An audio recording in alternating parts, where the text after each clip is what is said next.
You're a practice owner. Yeah, like you're making a transition. You got to deal with like your team probably saying, "Oh gosh, now I got to learn something new," or the risk of like interruption of pay of cash flows. Like just can you just talk a little bit about that? Was there the answer might just be no, it's fine. No, I mean, I think it was a good transition, a smooth transition. I think part of that was we had learned a lot from transitioning. So we were with Raintree when I bought the business back in 2020, and like immediately knew that it was not going to be a long-term solution because of the way that it worked. It was like PC only. It was like local. You had to download a piece of software, and it was just a big mess. So it wasn't. And then it was like old school, like in order to save things you were like hitting F10 and like up caret this to like make things work. I was like, how are people still using this? So we made the switch very early. Like I think I bought the practice, we closed October of 2020. By February of 2021 we were transitioning to a new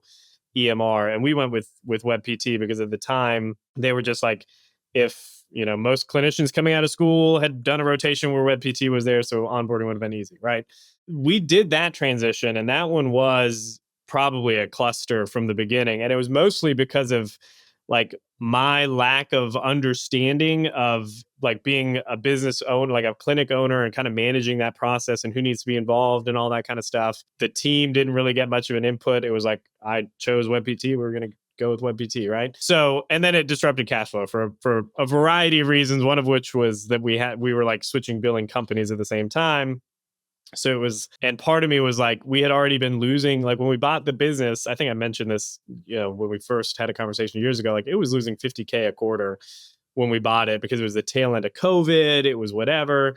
So we were Yeah. like coming out of pocket for a lot of stuff anyways. And in my mind, I was like, well, I'll just muscle through for another couple months to get a good system in place, like why try to fix, like right the sinking ship first?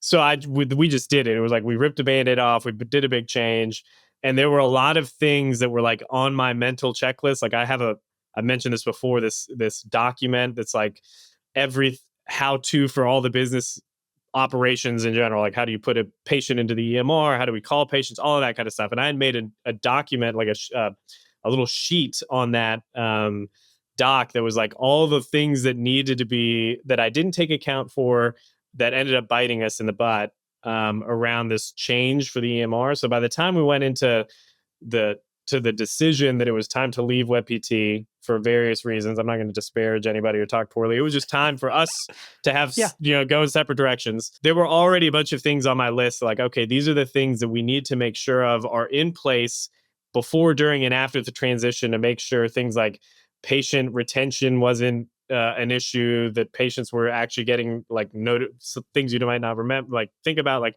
the way you process reminders and notifications for appointments, all that kind of stuff, all the way down to like these are the steps for cash flow and making sure EDI is set up and all of that. And basically what we did was we had this list, and I guess before, like backing up, before we even made the decision which platform we were going to go with, we evaluated like 3 or 4. And the process was pretty simple. I would have a call with some sales rep for that company, and my standing policy is like, well, I don't make decisions on the first call. I'm definitely going to bring it to the team because I'm not in the EMR all that much. Like I treated one patient last week. I did one note in Strata, which was nice, but I just don't use it all that much, right? I'm looking at the reporting and stuff. So did an initial call, set up with just during like our staff meeting time, like a demo with the whole team, and it was basically like a debrief. Like we would do a demo. The team would give me their input, what they liked, what they didn't like, and then at the end of that, so this is like probably a 6-week cycle of different calls, different demos. We had another like all hands meeting, and I basically just laid out the reason for the decision. Like these are the things in which for like this EMR is falling short, or the reason we're considering changing. These are the benefits we're hoping to get, which is why we looked at these different platforms.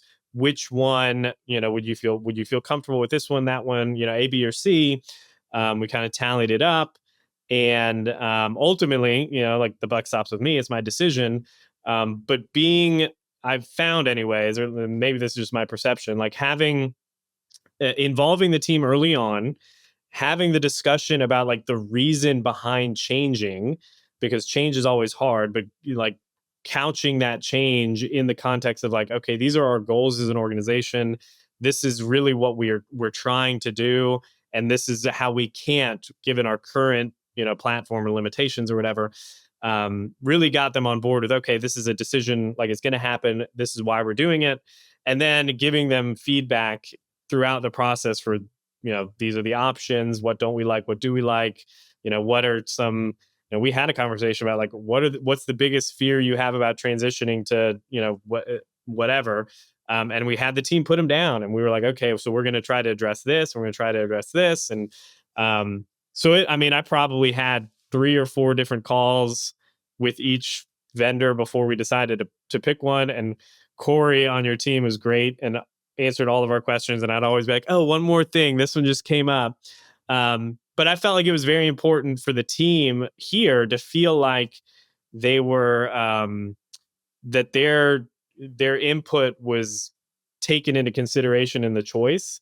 And then once we made the decision, we like had another all hands meeting, and we were like, okay, these are the big ticket items that we need to make sure are done. Like documenting, like finishing documentation in the old system ends on this date, whatever, like who's going to be in charge of that. And we just assigned things to, like our full-time PT that's here all the time, kind of our clinic lead, was like, okay, you're going to be in charge of making sure documentation and plans of care are updated and ready to roll. Like, Stephanie and patient access and coordination, like you're going to make sure everybody's schedule gets transitioned over. Like we kind of distributed all the big jobs up.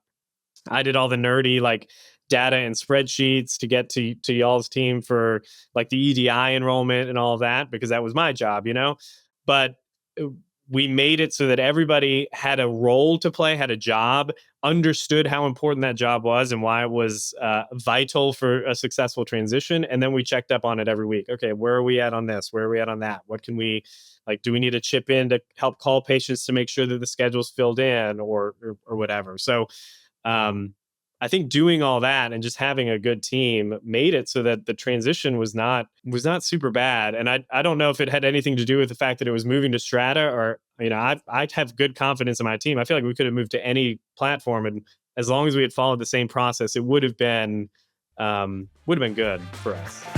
If you'd like to learn more about Strata PT and see how our EMR and RCM works, head over to stratapt.com to book a demo.